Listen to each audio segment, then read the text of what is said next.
दुनिया में वैज्ञानिक कई चौंकाने वाले आविष्कार या खोज करते हैं और नासा के वैज्ञानिकों ने पैरेलल वर्ल्ड होने का सबूत पता लगाया है। यहाँ के फिजिक्स के सारे नियम उल्टे काम करते हैं। दोस्तों 1952 से वैज्ञानिक इस बात पर बहस कर रहे हैं कि क्या हम मल्टी यूनिवर्स में रहते हैं, लेकिन दोस्तों वैज्ञानिकों को इस बात का सबूत नहीं मिल पाया है। अब एक कॉस्मिक रे डिटेक्शन के एक्सपेरिमेंट में वैज्ञानिकों को कुछ ऐसे पार्टिकल मिले हैं जिन्हें हमारे यूनिवर्स के बाहर का होने की संभावना जताई जा रही है। हालांकि वैज्ञानिकों के बीच अभी ये एक थ्योरी ही है जिस पर और रिसर्च की जरूरत है। बात है साल 1954 की। एक युवा पीएचडी कर रहे स्टूडेंट ने एक रेडिकल आइडिया सबके सामने रखा। आइडिया ये था कि पैरेलल यूनिवर्स एग्जिस्ट करते हैं। उस विद्यार्थी का नाम था यू एवरेट हार्ट और वो उस वक्त पीएचडी कर रहे थे। उन्होंने अपने इस आइडिया में बताया कि पैरेलल वर्ल्ड एग्जिस्ट करते हैं और वो हमारे यूनिवर्स से जुड़े हुए हैं। यहाँ जो कुछ भी होता है वहां भी वही होता है, बस वो थोड़ा डिफरेंट हो सकता है। इसे आसान भाषा में कहें तो हमारे यहाँ जो युद्ध के विजेता होंगे वहां वो हारने वाला पक्ष होगा। मतलब आप भी एग्जिस्ट करते हैं, लेकिन किसी और देश, किसी और कल्चर में आपके वहाँ एक्शन अलग है, आपके एम्बिशंस अलग हैं, लेकिन आप वहाँ हैं। क्या आपको भी यकीन नहीं आ रहा है? दुनिया के अलग अलग वैज्ञानिकों को भी नहीं आया था, लेकिन सोचने वाली बात यह है कि युवा वैज्ञानिक अपने करियर को मुसीबत में डालकर अलग अलग यूनिवर्स वाली थ्योरी क्यों देगा? और क्या सच में ऐसे यूनिवर्स एग्जिस्ट करते हैं? और क्या सच में यू एवरेट की डिफरेंट वर्ल्ड वाली थ्योरी कारगर थी, या फिर यह एक मिथ था?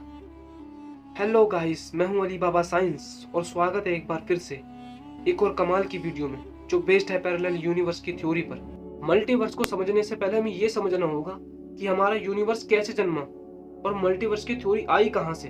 हमारा यूनिवर्स बहुत बड़ा है और इसके सिरे बहुत दूर दूर तक फैले हुए हैं। यूनिवर्स में अनंत गैलेक्सीज हैं जिनमें अनंत सोलर सिस्टम है। यह सब कुछ इतना बड़ा है और इतना ज्यादा है कि इसे कुछ शब्दों में बयां नहीं किया जा सकता।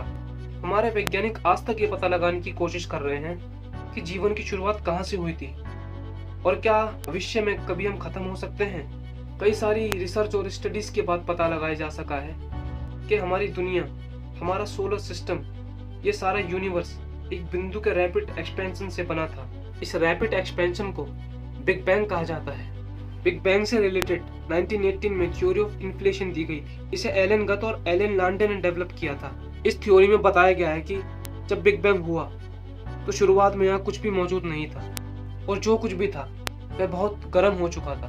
फिर बाद में क्वांटम फ्लक्चुएशन की वजह से बने मैटर और उसकी गुरुत्वाकर्षण से बने जॉइंट क्लाउड में हिट यानी गर्माहट की वजह से छोटे बबल तेजी से बढ़ने लगे और आज वो इतने बड़े हो चुके हैं कि उन्हें हम सोलर सिस्टम और गैलेक्सीज के गुच्छों के रूप में देखते हैं। ये जो बबल्स हैं ये एक बड़े बबल के अंदर कैद थे, यानी कि बिग बैंग के वक्त केवल एक बबल था और उसके बाद उसी बबल के अंदर बहुत से बबल बनते चले गए। इस थ्योरी को इटर्नल इन्फ्लेशन थ्योरी कहा जाता है। इस थ्योरी के अनुसार यह भी माना जाता है कि मल्टीवर्स भी एग्जिस्ट कर सकता है। कई वैज्ञानिकों ने यह भी माना है कि मल्टीवर्स एग्जिस्ट करता है। हर बबल में फिजिक्स के लॉज अलग अलग हो सकते हैं। इसे और आसान भाषा में कहा जाए तो हमारा यूनिवर्स एक बबल के अंदर बना है, उसके बाहर एक और बड़ा बबल है और उसके अंदर कहीं पर एक और छोटा बबल है, क्योंकि हर बबल में ग्रेविटी का होना या ना होना अनिश्चित है और वैक्यूम का होना भी अनिश्चित है। इसलिए यह पक्के तौर पर कहा जा सकता है कि हर बबल में जिसमें यूनिवर्स बने हैं वहाँ के फिजिक्स लॉज अलग होंगे। अगर इस थ्योरी पर यकीन किया जाता है तो इस बात पर भी यकीन किया जा सकता है कि पैरेलल यूनिवर्स एग्जिस्ट करते होंगे। यू एवरेट के बारे में कहा जाता है कि वह एक बेहतरीन विद्यार्थी थे। उनके अलग अलग टॉपिक पर रिसर्च और स्टडीज को देखकर माना जाता था कि वे एक दिन बढ़िया साइंटिस्ट बनेंगे और कई साइंटिस्ट का ये मानना था कि वो कुछ ऐसा ढूंढ निकालेंगे जिससे उनका नाम दुनिया में बड़ी इज्जत से लिया जाएगा। हालांकि यू का आज भी नाम लिया जाता है, लेकिन सिर्फ मिथ फैलाने के लिए। मिथ यानी काल्पनिक कहानी। आजकल कई वैज्ञानिक यू की डिफरेंट वर्ल्ड वाली थ्योरी मानने से इनकार करते हैं। उनका कहना है कि यू ने सिर्फ पब्लिसिटी के लिए ऐसा किया था। यू ने मिथ फैलाया था या नहीं, ये तो सिर्फ यू ही जानते हैं। यू के मुताबिक वो एक क्वांटम फिजिक्स के एक सवाल का जवाब दे रहे थे और वो सवाल था कि क्वांटम मैटर हमेशा गलत तरीके से बिहेव क्यों करता है।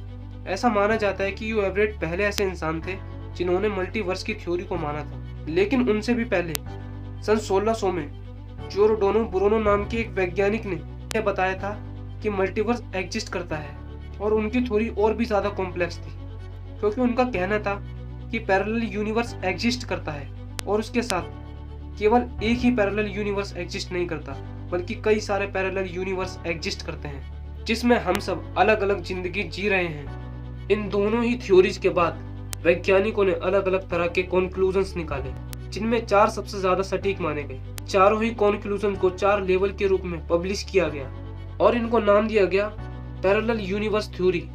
आइए जानते हैं क्या है ये पैरेलल यूनिवर्स। अगर हम ये मान के चले कि पैरेलल यूनिवर्स एग्जिस्ट करता है, तब तो ये पक्का है कि ये उस जगह पर एग्जिस्ट करता होगा कि जहाँ तक हम नहीं देख सकते और जहाँ तक हम नहीं पहुँच सकते। वैज्ञानिकों ने इसी के अनुसार 4 कॉन्क्लूजन्स रखे हैं कि कहाँ पर पैरेलल यूनिवर्स एग्जिस्ट करता होगा। लेवल 1 यानी पहला कॉन्क्लूजन ये कहता है कि पैरेलल यूनिवर्स या फिर जियोर्नोडो के हिसाब से मल्टीवर्स स्पेस में ऐसी जगह पर एग्जिस्ट करते हैं जो कि हमारे रीजन में तो है पर हमारी पहुंच में नहीं है। आपकी जानकारी के लिए मैं बता दूं, हम अपने रीजन में महज उन जगहों को मानते हैं जहां फिजिक्स के लॉज अर्थ की तरह बिहेव करते हों। आसान तौर पर यह समझिए कि पहले लेवल में उन्हीं जगहों को रखा गया है जो कि हमारे स्पेस में है। इस लेवल या कॉन्क्लूजन के अनुसार अगर पैरेलल यूनिवर्स मिलता है तब हम वहाँ ट्रैवल कर सकते हैं। यह आज की टेक्नोलॉजी से तो नहीं हो सकता, लेकिन आने वाले वक्त में ऐसा होने की उम्मीद की जा सकती है।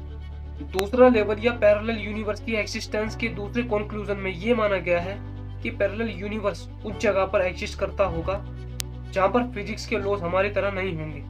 अगर आप वीडियो ध्यान से देख रहे होंगे तो आप ये जानते होंगे कि यह किस बारे में बात कही जा रही है। कि उस जगह के बारे में कहा जा रहा है जिसका जिक्र इंटरनल थ्योरी ऑफ इन्फ्लेक्शन में किया गया है। लेवल 2 के मुताबिक मल्टीवर्स या पैरेलल यूनिवर्स दूसरे बबल में एग्जिस्ट करता है। आपको याद होगा कि मैंने आपको बताया था कि पैरेलल यूनिवर्स की सच्चाई इसी थ्योरी से आंकी गई थी, लेकिन लेवल 2 के साथ दिक्कत यह है कि पैरेलल यूनिवर्स या मल्टीवर्स एग्जिस्ट करता है या नहीं, ये हम कभी पता नहीं लगा पाएंगे। इंटरनल थ्योरी ऑफ इन्फ्लेक्शन के अनुसार ये बबल और उनके अंदर मौजूद स्पेस बहुत दूर दूर तक होगा और इनके बीच लगभग बिलियंस ऑफ बिलियन से भी लाइट ईयर की दूरी हो सकती है। लेवल 3 यानी कि पैरेलल यूनिवर्स की एक्सिस्टेंस का तीसरा कॉन्क्लूजन साइंस के अनुसार जितना नॉन प्रैक्टिकल है, आम लोगों के लिए उतना ही एक्साइटिंग भी है। तीसरा कॉन्क्लूजन कहता है कि मल्टीवर्स या पैरेलल यूनिवर्स एग्जिस्ट करते हैं, लेकिन हमारी दुनिया में वो सब कुछ पैरेलल ही तो चल रहा है, बस हम उसे देख नहीं सकते और अगर देख भी सकते हैं तो समझ नहीं सकते। कहीं आप ये तो नहीं समझ रहे कि आपके जैसा ही कोई दूसरा भी इस दुनिया में मौजूद है। दोस्तों, ये थ्योरी ये जरूर कहती है कि मल्टीवर्स इसी दुनिया में है, लेकिन ये नहीं कहती कि ये हमारे टाइम यानी प्रेजेंट में है। इस थ्योरी के मुताबिक आपके खुद के पास्ट में आपके कई सारे और भी रूप हैं। इस थ्योरी के मुताबिक आपने जितने भी दिन इस दुनिया में बिताए हैं, उस दिन कोई ना कोई फैसला जरूर लिया होगा। जैसे अगर आप मंडे को ऑफिस रूट ए से गए थे तो आपकी पास पर्सनैलिटी भी रूट ए से ही जाए, ये जरूरी नहीं, वो रूट बी भी ले सकती है। वहाँ उसका एक्सीडेंट हो जाए तो आपको कोई फर्क नहीं पड़ेगा, उसके रूट बी ले लेते ही दूसरी टाइमलाइन शुरू हो जाएगी। मार्वल की एवेंजर एंड गेम मूवी इसी थ्योरी पर बेस्ड थी, लेकिन इस थ्योरी को साइंस में नॉन प्रैक्टिकल माना जाता है, या फिर यूं कहा जाए कि इसे अभी तक एक्चुअली प्रूव नहीं किया जा सका है। लेवल 4 यानी चौथा कॉन्क्लूजन ये कहता है कि पैरेलल यूनिवर्स पिछले बताए गए किसी भी लेवल में हो सकता है, या दोनों के मिक्सअप में हो सकता है, या फिर तीनों के मिक्सअप में। ये लेवल मैथमेटिकल डेमोक्रेसी प्रिंसिपल पर आधारित है। लेवल 4 मल्टीवर्स के एग्जिस्टेंस पर भी सवाल खड़ा करता है, और हो सकता है ऐसा कुछ एग्जिस्ट ना करता हो, लेकिन वैज्ञानिकों का मानना है कि हर कन्फिगरेशन रिपीट होती है और इसी के लिए पैरेलल यूनिवर्स का होना निश्चित, लेकिन इसका कोई ठोस सबूत नहीं मिला है। और इतनी सारी थ्योरी के बावजूद सवाल वहीं का वही है कि क्या मल्टीवर्स एग्जिस्ट करता है या नहीं। तो आप सबका इस बारे में क्या सोचना है? क्या आपको भी लगता है मल्टीवर्स या पैरेलल यूनिवर्स एग्जिस्ट करता है, क्या ये महज एक कल्पना पात्र है? आप सभी अपने ख्याल कमेंट्स के जरिए जरूर रखिएगा, और अगर आपको हमारी वीडियो पसंद आई हो तो लाइक और शेयर जरूर करना, और चैनल को सब्सक्राइब करना मत भूलना। तो मिलता हूँ एक नई वीडियो और एक नई टॉपिक के साथ, तब तक के लिए goodbye and thanks for watching guys.